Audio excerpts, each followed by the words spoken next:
हनुमान जी के बालपन की यह अद्भुत और प्रसिद्ध कथा बहुत ही रोचक है। सूरज का चेहरा हनुमान जी द्वारा सूर्य को निगलने की कथा। जब हनुमान जी छोटे बालक थे तब वे अत्यंत चंचल, तेजस्वी और असीम शक्तियों से भरपूर थे। एक दिन सुबह सुबह उन्होंने आकाश में उगते हुए लाल लाल सूर्य को देखा। उन्हें लगा कि यह कोई चमकदार और स्वादिष्ट फल है, लाल सेब। बालक हनुमान को भूख लगी थी, इसलिए उन्होंने बिना कुछ सोचे समझे उस फल को खाने का निश्चय कर लिया। वे तुरंत आकाश की ओर उड़ चले।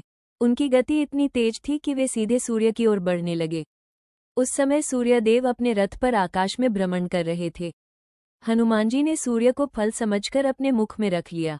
जैसे ही सूर्य निगल लिया गया, पूरी सृष्टि में अंधकार छा गया। अमावस्या, देवता, ऋषि और समस्त प्राणी भयभीत हो गए। सभी ने मिलकर देवराज इंद्र से सहायता मांगी। इंद्रदेव ने स्थिति को संभालने के लिए अपने वज्र से हनुमान जी पर प्रहार किया। वज्र लगते ही हनुमान जी बेहोश होकर धरती पर गिर पड़े और उनकी ठोड़ी हनु पर चोट आए। इसी कारण उनका नाम हनुमान पड़ा। ये देखकर वायुदेव, जो हनुमान जी के पिता थे, अत्यंत क्रोधित हो गए। उन्होंने अपनी वायु हवा को रोक लिया।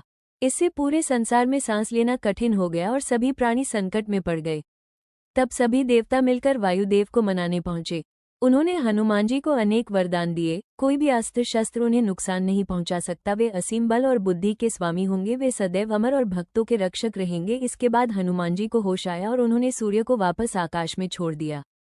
सूरज का चेहरा पुष्पणकाल कथा का संदेश। ये कथा हमें सिखाती है कि अपार शक्ति के साथ संयम और बुद्धि भी आवश्यक है। साथ ही हनुमान जी की भक्ति, शक्ति और दिव्यता का भी सुंदर वर्णन करती